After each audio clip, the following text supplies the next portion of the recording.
So we're sitting down here. This is day 3 of Gen Con over in the Avalon Hill booth. So HeroQuest fans, and we're talking now to Avalon Bill. Hey, how's it going, everyone? I am Avalon Bill. I've been with the Avalon Hill team for... Sorry. I've been with the Avalon Hill team for about 2 years now, a little over that. And I handle all the social media. I'm on the consumer and commercial and franchise marketing team. Very cool. So you're no stranger to fans kind of like confronting you and yelling at you about stuff? Absolutely. I've been doing social media for about a decade now. I've had a number of very contentious roles, and so honestly coming to Avalon Hill and dealing with the fans we have, it's been one of the best experiences for me personally. HeroQuest fans and fans of our other games have been so gracious, so great. When there's been negativity, it's never been out of malice, but out of people who are passionate and love our games and just want to see the best thing, out there. I'm so relieved to hear you say that. Because I know that the internet can be kind of a hostile place sometimes. People can kind of get carried away. But out of all the social media, so you guys are on Discord, Twitter, Facebook? We are primarily focused on our own Discord server, and then we have Instagram at Avalon Hill Games, and then on Twitter we're both at Avalon Hill and at HeroQuest, which for those of you who haven't seen it yet, our HeroQuest Twitter account was taken over by Zargon a couple of years ago, and he has not given back control yet. So he just kind of gets to tweet whatever he wants, how he's feeling for the day. Can you confirm that the secret identity of that Zargon is actually Doug Hopkins? That is not true. Debunked. I won't give away who Zargon is, but I will let you know that they are very crotchety and very much embrace the ideals of Zargon. See, I should have planned ahead and done process of elimination, like in Clue. So it's like, okay, now we got all the answers. So the one person who didn't say anything, ta-da! No, I'm kidding. I know your whole team isn't here, so that actually wouldn't work. So I'm just going to lay this out there, and you've probably heard this before, that there's a lot of people that have criticized the marketing strategy. And I already had a great talk with Patrick and Chris about, the strategy for marketing both the HasLab campaign and then the retail version of HeroQuest.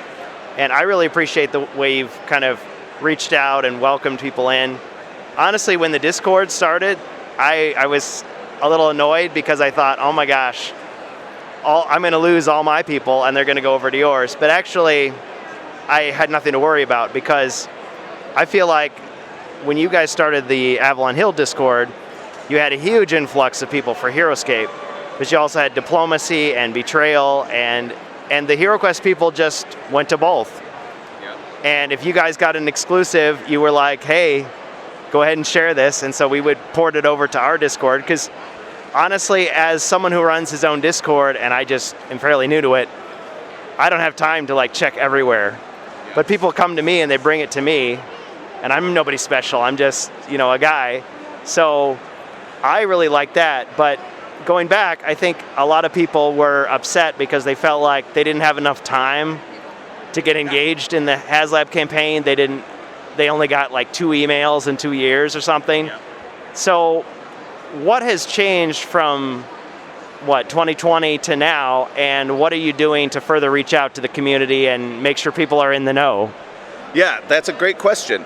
I came aboard a little bit after the HasLab ended, and so one of my goals as a social media guy was making sure that we had some dedicated platforms where we're putting out news so that the fans know exactly where to go.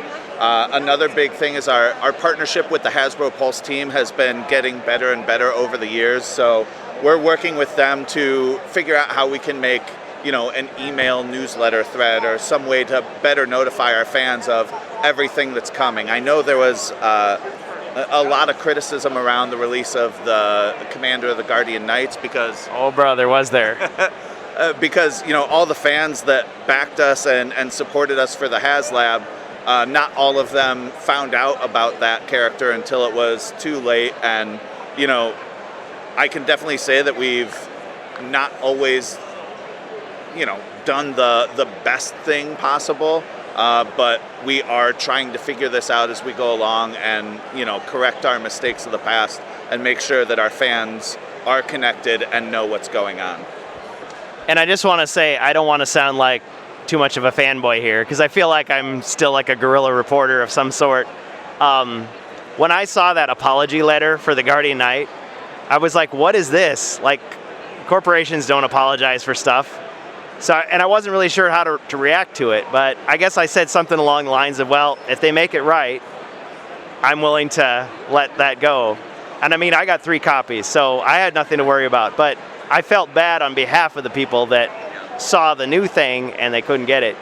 And now that you can buy Rise of the Dread Moon and it's in there, and personally I think it's a cooler sculpt, yeah, the collectors are happy, and then the people who just wanted the new mechanic are happy.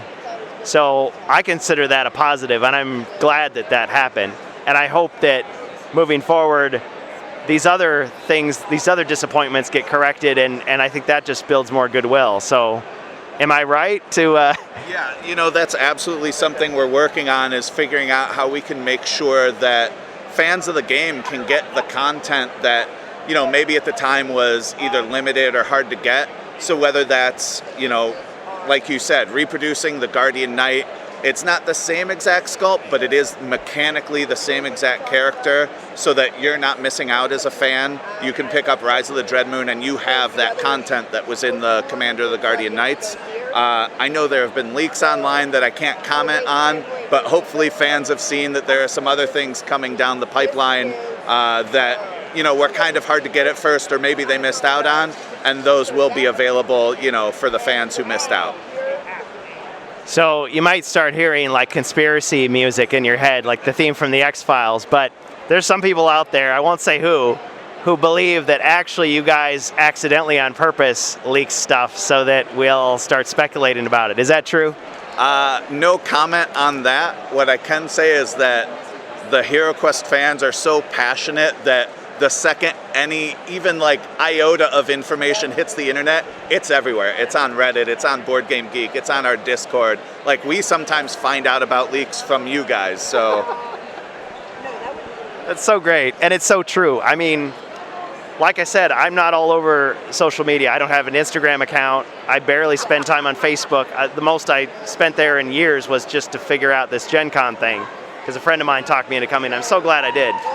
But yeah, it's like we have people looking at like SKU numbers and like going to like, Italian web pages and like Australian web pages looking for any clue. After I got a hint that maybe there were some stores that knew about some possible rumored expansions, and I was asking them, so what can you say about this? And they were like, well, everything's subject to change and we don't really know much, but we think that this Path of the Wandering Monk is coming up in January or sometime. And sure enough, here I am, and the first thing I see is the Path of the Wandering Monk. So that makes me think our sources were probably reliable. I know you can't say. Can't comment. But yeah, and hopefully you saw the Path of the Wandering Monk in the case. We have that great arena set up there that if hopefully people see our the pictures online. But sort of the fun with that is also the Easter eggs in that kind of hint at what's coming next, and maybe has been teased online a little bit, not by us, or leaked, I should say, so that you can see like the path that we're heading down. I'm going to replay that sentence in slow motion to see if you accidentally said something. I'm kidding. Yeah, so they have this really cool, like, is it resin or is it foam? It's mostly foam.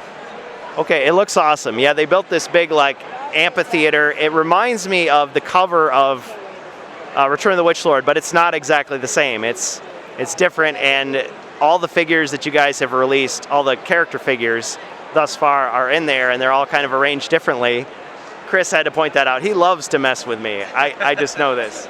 Oh yeah. Chris Nadu he's fantastic to work with, and he loves trying to find every single way he can to kind of give fans little Easter eggs and little hints about, what this world is, especially as we build it out and get deeper into that HeroQuest world. You'll see one of the things that comes in the Path of the Wandering Monk expansion is a little scroll. And I won't give away everything, but if you read that scroll, it gives you some hints. And then on the back of that is one of the first ever pieces of map for the HeroQuest world. Yeah, I was noticing the geography. So I'm one of those silly people who tries to find out more official backstory, even though, like many fans, I have my own headcanon of what's happening in HeroQuest. And I don't mind that other people's headcanon is different, but I had the Warhammer world. And I was erasing the names and replacing them with the new names you guys had put in there. So no offense to them, but it was just like, okay, well, it's not Karak Varn, but Kaba Karn is kind of in the same spot. But now that kind of goes up in the air because we have this new geography. That's right. So is this the same hemisphere as the rest of the quests, or what can you say? Honestly, that I am not 100% sure about. That's definitely a Chris Nadu question. Oh, and I just got through grilling him. He probably needs a break from me. I've been after him like the whole time. Well, I'm really excited about that because on the one hand, you can make up whatever you want, but it is nice to see what you guys had in mind and what you're trying to inspire us to build off of, because you have those quests and it doesn't even matter where it's set, but a lot of people wonder about that. They want to know, well, where is Elathorn really? Yeah, and that's one of the beautiful things about HeroQuest that I think anyone who's a fan knows is that, we can release all this quote-unquote official information, but HeroQuest is really a game for the fans, by the fans. That's why we wanted to make sure to retain the blank quests in the back, and for a while it was, we ran out of them, but we had the blank quest pads here to give away to people, because I know when I was a kid, I loved making new quests. I love creating my own characters, creating my own spells, and we want to make sure that is still a big part of HeroQuest, is that fans have control over what the game is for them. The Adventure Design Kit, right? It's the Adventure Design Kit, that's right. Yeah, I think the first one, a lot of people were saying, well, this is cool, but it's a joke because the icons are the wrong size. So was the point of that just to say, well, here's what a table looks like so you can draw it yourself? Yeah. The original intent was that, this is what the little goblin symbol looks like, so you can draw that in, not necessarily cut it up and paste things where they are. But I mean, we've heard that from a lot of fans. That's a great suggestion. So, we'll see what sorts of changes we can make in the future. I never owned it because I grew up in the United States instead of the UK, but the original Adventure Design Kit actually had adhesive stickers. Oh, really? For all of the, and so there were multiple, gargoyles or whatever, and you would stick it on there. But other than that, I mean, they had bigger character sheets, and they had a little guide giving you suggestions, but usually it was don't put in too many monsters because that will make the quest too long. Or don't put dead ends. Make sure that, if the dwarf dies, can you still complete the quest? Little tips like that. It was oh, that's great. I know that there's, you've probably seen the fan Squidge Monster. He has a website called hqbuilder.com. And I suppose you guys don't see that as any threat to your product, right? The free quest maker. Yeah, I mean, I don't have a problem with it. I love seeing fans make new content. I don't know if I can give an official Hasbro statement on whether that should exist or not, but that's a bear that I'm just not going to poke. I'm going to let it exist and let the fans have fun. Well, and I do appreciate.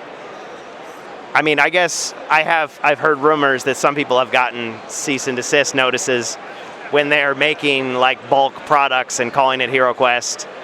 Okay, that's probably different than someone just making a fan created this is for me and my family. And exactly. Yeah, I mean, obviously you cannot make HeroQuest products, call it HeroQuest, and try to sell it.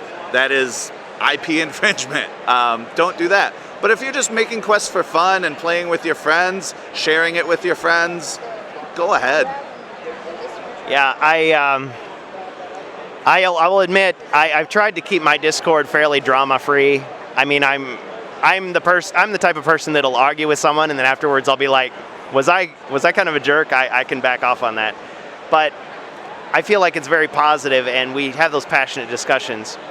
But I know that, and I know Avalon Hill is not the same as Wizards of the Coast, but I know Wizards of the Coast had their big deal with the OGL, and all these questions were very much in the public of, okay, we know that the IP is owned by the company, and it's like, how much freedom are they willing to allow the community to have? So I think some of us were fearful that however this ends up, this is going to affect HeroQuest. But so far, it hasn't. Yeah, you know, the Wizards team, they're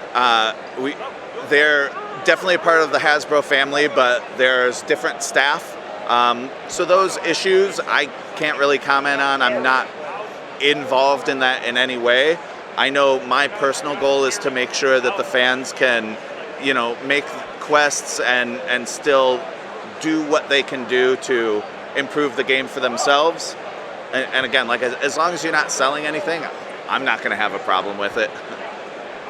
That's awesome. That's awesome. Well, because there's now with things like 3D printing, it's like people can make their own miniatures. I mean, yes, a big company like Hasbro can back something that's even better than what we can make, but I've heard that, and I have not grilled the Games Workshop people about this, but I've heard a lot of talk about, well, they're going to have to start 3D printing because they won't be able to compete with that market. I don't know if that's really true, though, because I've heard that those plastic sprues that they put out so many that it's like pennies on the dollar to create those.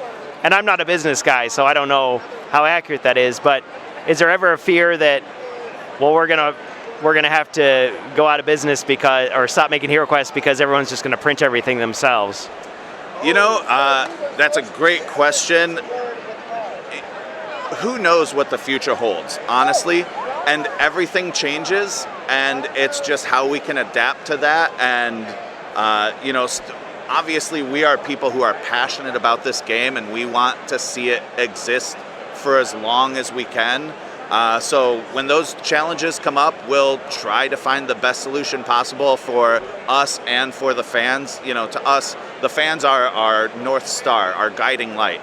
If we can do right by them, then we've succeeded. And we might not always, you know, on the onset make the right choices, but we will always look at what we've done and see how we can do it better.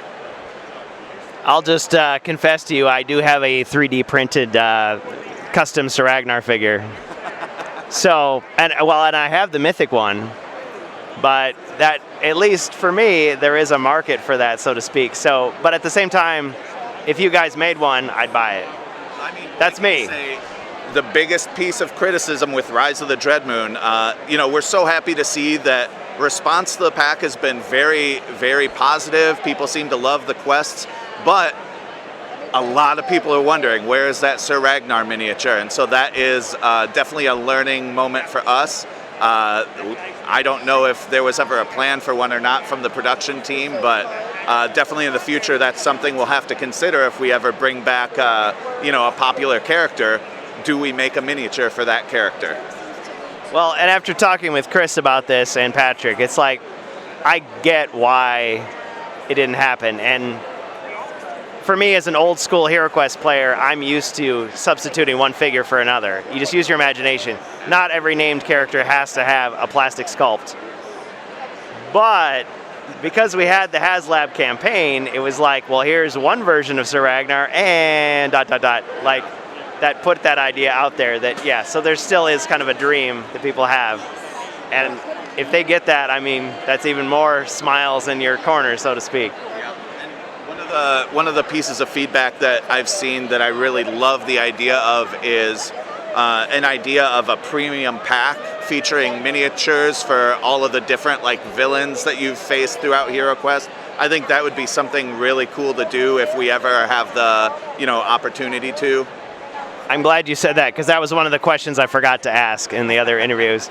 That's great. And Of course, then I can hear someone saying, yeah, but it's going to be an exclusive and someone's going to scalp that.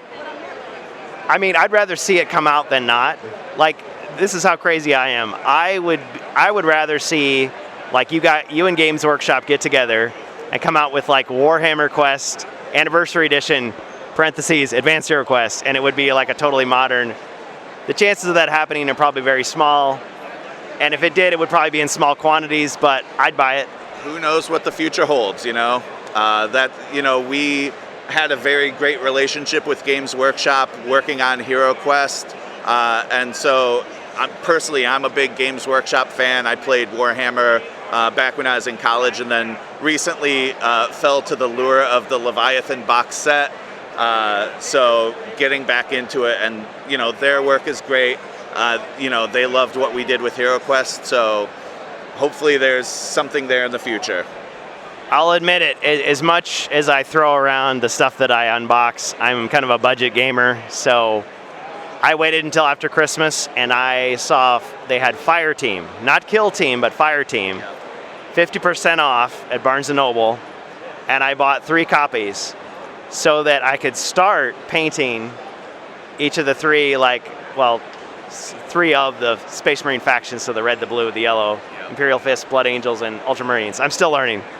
But I have a copy of Space Crusade that I got from a really cool guy in the UK from Board Game Geek. But I'm so crazy, I'm looking for like Star Quest, like the German version, because it has variant lore. And, I didn't say this to Chris. You guys already know this, but so I guess the problem with Space Crusade is it's so tied to the 40K lore, and you'd have to have more long meetings with Games Workshop to see if they'd be willing to. But on the other hand, if they wanted to make it without your approval, there's probably something tied in from the Milton Bradley. That gets into like IP issues and stuff that I have no idea about. But yeah, like that Space Hulk and Space Crusade and all those games are so cool. But you're right, they're so tied to the Games Workshop lore that, as a fan, I would want to see it in that world. So who knows if that would ever happen properly. We've been joking quite a bit online about, the King of Space has summoned, the cosmic army to go fight the space pirates, and it would be the same game mechanics, but the lore would be totally different. Right. It would be Dread Star Captains or something like that. Yeah, it would be fun, and everybody would be kind of winking at each other, but yeah, if you're just like, oh, I want the 40K version of Hero Quest, where is it? This isn't it. Right. It'd be disappointing. Yep. Yeah, absolutely. One of my favorite games is, I don't know if you know Forbidden Stars. No. It was a great game published by Fantasy Flight Games, gosh, I want to say 7 to 10 years ago. And then when their partnership with Games Workshop sort of fell through, it was really disappointing because it's a game primed for expansions, and fans of the 40K universe know that there's so many different armies and things you could add into that game. So finding out that there weren't going to be any more expansions was a real bummer. So my only hope would be is if we were ever able to do something like that, we could forge a relationship where we keep coming out with expansions, just like Hero Quest, where the more content you get, it's fun and exciting to explore that stuff. Yeah, I also have the Eldar Attack expansion, and there's no way I'm ever going to be able to afford the Mission Dreadnought.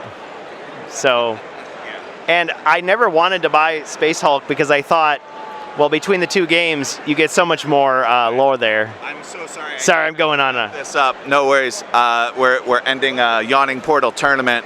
But thanks so much for sitting down with me. Really appreciate this, and I forgot about the tournament. I'm sorry. Thank you so much. Yeah, have a good one. Pleasure.